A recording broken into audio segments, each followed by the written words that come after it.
Keeping an eye on the river, still above flood stage, but at least it's on the way down. In town to take a first-hand look at the damage, the National Weather Service tries to determine if all of this was caused by a tornado. And President Obama takes a look at what happened, a tour of southern states where more than 300 people died in storms this week. It's all next on Newswatch 16 Saturday morning. From WNEP, the news station. This is Newswatch 16 Saturday morning. Top of another hour. Good morning. I'm Andy Palumbo. Top stories and all of this morning's news coming up in just a moment. Right now, it's an update on the forecast. Meteorologist Noreen Clark out of the backyard. Good morning, Noreen. It is a good morning, Andy. Top of the morning, everyone. And it's because the clouds that are overhead have a silver lining. We're going to see sunshine develop during the day. In fact, we still have quite a few clouds over the Commonwealth, a few sprinkles up over the northern tier, and high pressure building in will eventually completely erode and get rid of these clouds, clearing us out to sunshine during the day. Early morning temperatures currently are warming through the 40s. The day ahead will offer these clouds clearing to sunshine, high temperatures ranging in the 60s. Now I'll be back to tell you where the river's levels are right now and when they'll fall below the flood stage. Along with that, I'll have the extended outlook coming up from the backyard in just a few minutes. I'll see you then, Andy. Okay, Noreen, thank you. Topping the news this morning, the latest on flooding here in our area. This is some early morning video of the Susquehanna River at Wilkes-Barre. The river here crested yesterday. It's on the way down. It should drop below flood stage later this morning. The Susquehanna at Bloomsburg and Danville will also go below flood stage later today. The National Weather Service confirms it was a tornado that touched down in Susquehanna County Thursday morning. A National Weather Service meteorologist was in Herrick Center yesterday to survey the damage.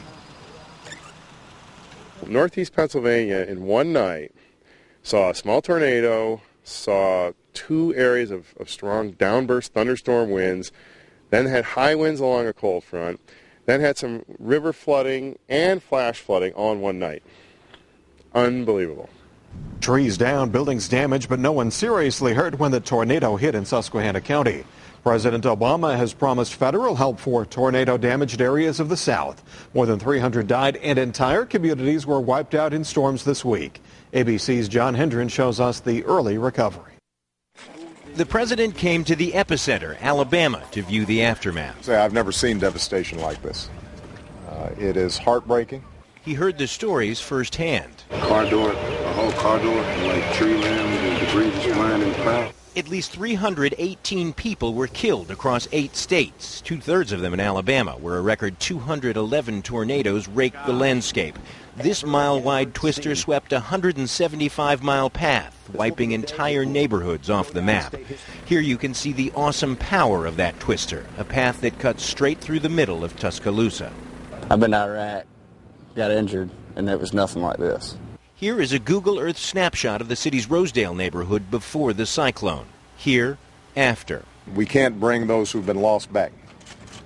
They're alongside God at this point.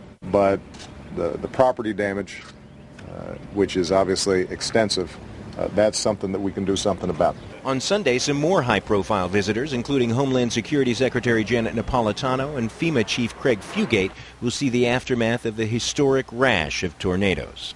These are your tax dollars at work. Federal, state, and local money contributed to buy all of this stuff, the water, the food. It's for a project called Hope 6. It was originally designed to rehabilitate this neighborhood. Now that job got a whole lot bigger. John Hendren, ABC News, Tuscaloosa, Alabama.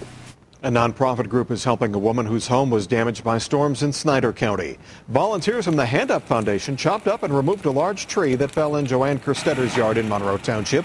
The tree destroyed Kerstetter's car, plus damaged the roof, back deck, and gutters on her home. I'm thankful for people like this. It makes the world a better place. It's just nice to be able to have help. And I'm very thankful for it. Kerstetter was hurt in a bomb blast while doing missionary work in the African nation of Uganda last year. She broke her arm in the explosion and tells us she is still receiving therapy. Volunteers in Schuylkill County spent their Friday planting trees. Newswatch 16's Bob Reynolds reports it's part of a project to improve mine-scarred land. Several environmental groups teamed up with volunteers to meet on what was once a coal strip mine near Minersville.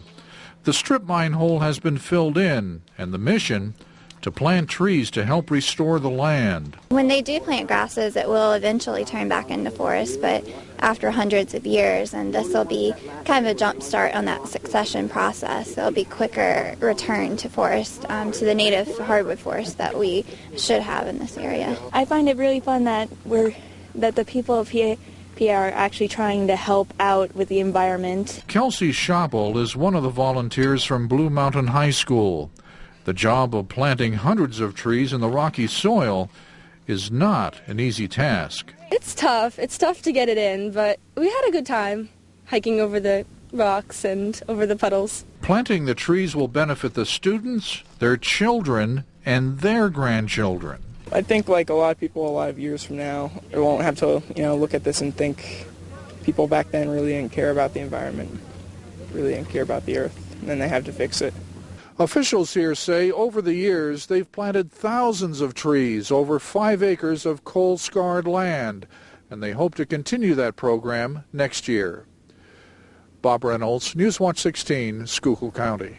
A pickup truck slammed into a house in Wilkes-Barre, and it's new this morning. It happened a little before 3 on East Northampton Street. Police said the truck ran off the street and severely damaged the front porch.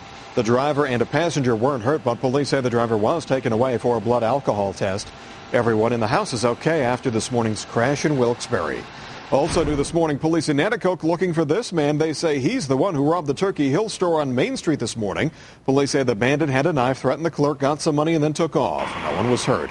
Police say it is the second time that Turkey Hill has been robbed this week. They are not sure if those robberies in Nanticoke are related. The Wilkes-Barre Scranton Penguins go back to work tonight. It's Game 2 of the East Division Finals in the American Hockey League. The Penguins lost the first game to the Charlotte Checkers Thursday night 3-2. Tonight's game 7 o'clock at the arena in Luzerne County. The series then moves to Charlotte. Highlights on Newswatch 16 tonight at 11. A change in plans for NASA. The shuttle Endeavour was supposed to be in space this morning. Right now, it's still on the launch pad. Problems discovered before the liftoff. That story coming up on Newswatch 16 Saturday morning. Up a degree in the backyard, 45 degrees, cloudy skies, 8 minutes after 7 o'clock. Saturday morning, April 30th. Noreen has your 7-day forecast when we come back.